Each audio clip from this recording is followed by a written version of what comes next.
আসসালামু আলাইকুম বন্ধুরা, শিরিন হবিস চ্যানেলে নতুন এক রেসিপি দেখার জন্য আপনাদেরকে স্বাগতম জানাচ্ছি। আজ আমি নিয়ে এসেছি রমজানের আরেকটি জনপ্রিয় খাবার, আর এটি হলো বিফ তেহারি। আমি ছোটোবেলা থেকেই দেখতাম আমার ভাইয়ারা ইফতারের পাশাপাশি বিফ তেহারিটা খুবই পছন্দ করতেন। ওনারা রেস্টুরেন্ট থেকে কিনে এনে প্রায়ই খেতেন।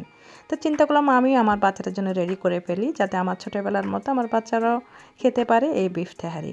তবে আমি বিফ তেহারিটা করি খুবই অল্প মশলা দিয়ে, কারণ ইফতারিতে খুব বেশি মশলাযুক্ত খাবার খাওয়া এমনিতেই উচিত না। তো চলুন দেখে নিই বন্ধুরা, আমি কীভাবে খুবই সহজে এবং খুবই অল্প মশলায় এই বিফ তেহারি তৈরি করেছি। বিফ তেহারির জন্য আমি এরকম গরুর মাংস নিয়েছি, হাড় এবং চর্বিযুক্ত, এবং দিয়ে দিব পেঁয়াজ কুচি এবং দিয়ে দিব আদা রসুন বাটা। এছাড়া আমি দিব খুবই অল্প অল্প মশলা, যেগুলো মশলা আমরা সাধারণত গরুর মাংসে ব্যবহার করে থাকি। দিয়ে দিচ্ছি 1 চা চামচ জিরা গুঁড়ো, 1 চা চামচ ধনে গুঁড়ো, হলুদ গুঁড়ো দিয়ে দিচ্ছি এবং দিয়ে দিব লাল মরিচ গুঁড়ো। আপনারা দেখতেই পাচ্ছেন আমি সাধারণত 1.5 কিলো মাংসতে আরও ডাবল দিতাম এই মশলাগুলো, তবে আমি এখানে হাফ দিচ্ছি। দিয়ে দিচ্ছি লবণ এবং আস্ত গরম মশলা। এখানে আমি দারচিনি, এলাচ এবং তেজপাতা দিয়েছি, এবং দিচ্ছি অল্প একটু তেল। কাঁচামরিচ দিয়ে দিচ্ছি কয়েকটা।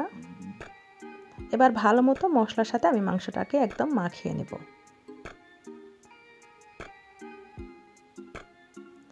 দিয়ে দিচ্ছি পরিমাণ মতো পানি, খুবই অল্প একটু পানি দিচ্ছি, কারণ মাংসটা থেকে অতিরিক্ত পানি বের হবে পরে যখন আমি সিদ্ধতে দিব। এবার ঢাকনা দিয়ে আমি মাংসটাকে রান্না করব 45 মিনিট। তবে এর ফাঁকে আমি আরেকবার নেড়ে দিচ্ছি, যাতে নিচে থেকে পুড়া না লাগে। এখন একদম লো টু মিডিয়াম আছে আমি মাংসটাকে ভালো মতো সিদ্ধ করে নেব। দেখুন আমাদের মাংসটা কিন্তু সিদ্ধ হয়ে গিয়েছে, আমি 45 মিনিট রান্না করেছি। এই ফাঁকে আমি চলে যাব আমাদের চালটাকে রেডি করতে। প্রথমে আমি একটা পাত্রে তেল দিয়ে দিচ্ছি এবং দিয়ে দিচ্ছি অল্প একটু ঘি। আপনারা চাইলে শুধু ঘি কিংবা শুধু তেল দিয়ে করতে পারেন, তবে আমি একটু দুইটাই মিক্স করে দিচ্ছি। এবার তেলটা গরম হয়ে আসলে দিয়ে দিব পেঁয়াজ কুচি। আমি এখানে একটা মাঝারি সাইজের পেঁয়াজ কুচি করে নিয়েছি। এবার পেঁয়াজটাকে আমি হালকা একটু ভেজে নেব।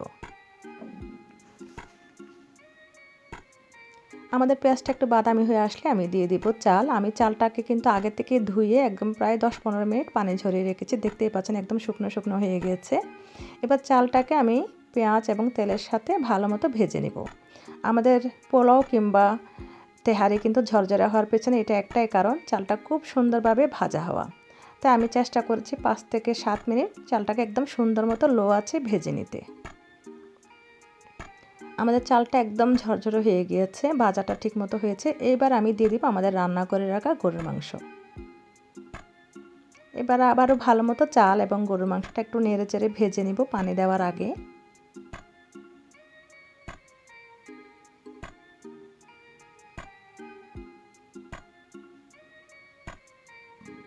আমি এখানে চাল এবং মাংস সমান সমান নিয়েছি 1.5 কিলো করে।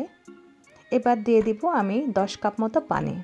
সাধারণত পোলাওতে আমি আরও একটু বেশি পানি দিতাম, কিন্তু এখানে আমি 2 কাপ পানি কম দিচ্ছি, কারণ আমাদের মাংসতে অলরেডি পানি ছিল। এবার ভালো মতো নেড়ে চেড়ে মাংস এবং চাল মিশিয়ে দিচ্ছি। দিয়ে দিচ্ছি আগে থেকে ভিজিয়ে রাখা আলু বখরা এবং কিশমিশ, এবং দিয়ে দিচ্ছি আগে থেকে সিদ্ধ করে রাখা ছোলা বুট। আবারও একটু নেড়ে চেড়ে দিচ্ছি।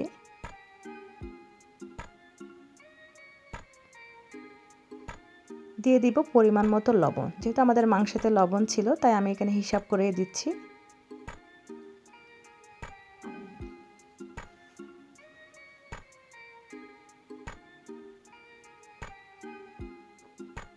দিয়ে দিব অল্প একটু চিনি, এটা স্বাদটা একটু ব্যালেন্স করার জন্য। এবার নেড়ে চেড়ে আমি ঢাকনা দিয়ে মিডিয়াম আঁচে রান্না করব 7 মিনিট। দেখুন 7 মিনিট রান্না করার পর আমার চালটা অলরেডি অর্ধেক সিদ্ধ হয়ে গিয়েছে এবং পানিটাও টেনে এসেছে। এবার দিয়ে দিচ্ছি কাঁচামরিচ এবং কেওড়া জল। এই কেওড়া জলের ঘ্রাণটাই কিন্তু অথেন্টিক আমাদের তেহারি ঘ্রাণটা নিয়ে আসবে, তাই আমি অবশ্যই দিব, আপনারা ট্রাই করবেন। আমি 1 টেবিল চামচ দিয়েছি। এবার আমি চুলাটা একদম লো আঁচে করে দিব, যেহেতু আমাদের চালটা প্রায় সিদ্ধ হয়ে গেছে। এখন আমি দমে দিয়ে দিব। সাধারণত আমাদের দেশে দমে দিতে হলে আমাদের আটা গুলিয়ে আমি মুখটা সিল করে দেই, তবে এইখানে আমি আটা গুলাবো না, আমি জাস্ট ফয়েল পেপার দিয়ে মুখটা বন্ধ করে দিব। এবার ফয়েল পেপার দিয়ে মুখ বন্ধ করে ঢাকনা দিয়ে আমি একদম লো আছে রান্না করব আরও প্রায় 15 মিনিট। 15 মিনিট পর আমি দেখাচ্ছি আমাদের তেহারিটা কেমন হয়েছে। দেখুন বন্ধুরা 15 মিনিট একদম দমে রাখার পর আমার তেহারিটা একদম ঝরঝরে হয়ে গিয়েছে এবং ঘ্রাণে সারা ঘর মৌ মৌ করছে। বিশ্বাস করুন অতটা স্মেল আসছে পুরোটা ঘরে, খুবই চমৎকার একটি ঘ্রাণ এবং দেখতেও চমৎকার হয়েছে, খেতে তো অসাধারণ হয়েছে। তো আশা করি আপনারাও এরকম করে ট্রাই করবেন এবং আমাকে জানাবেন কেমন হয়েছে। খুবই অল্প মশলা এবং খুবই চটজলদি হয়ে গেল আমাদের বিফ তেহারি। আমার বাচ্চারা তো ভীষণ পছন্দ করেছে, আশা করি আপনাদেরও ভালো লাগবে। তো আমার রেসিপি যদি ভালো লেগে থাকে আমার চ্যানেলটি সাবস্ক্রাইব করার অনুরোধ রইল। এতক্ষণ যারা যারা দেখছেন আমার রেসিপি সবাইকে অসংখ্য ধন্যবাদ। ভালো থাকবেন, সুস্থ থাকবেন। আল্লাহ হাফেজ।